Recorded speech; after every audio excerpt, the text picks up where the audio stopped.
How to use Target gift card online. So the very first thing you want to do is to head over to any of the web browser. Head over to the site www.target.com. It will land you on the official page of Target. Make sure you are logged into a specific account. Now head over to any of the product that you want to buy. Let's say you want to buy this product. Review your order at the right and then click on checkout. In this page, you will need to enter your specific shipping address and then select the suitable payment method and do the payment. Below the shipping address, you will find the option of gift card.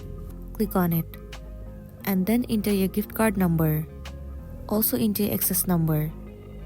Once you have entered, tap on apply. Once you tap on apply, your gift card will be redeemed successfully and then you'll be good to go. So that's it, and this is simply how you can redeem Target gift card online. I really hope this video is going to be helpful for you. Thank you for watching it till the end.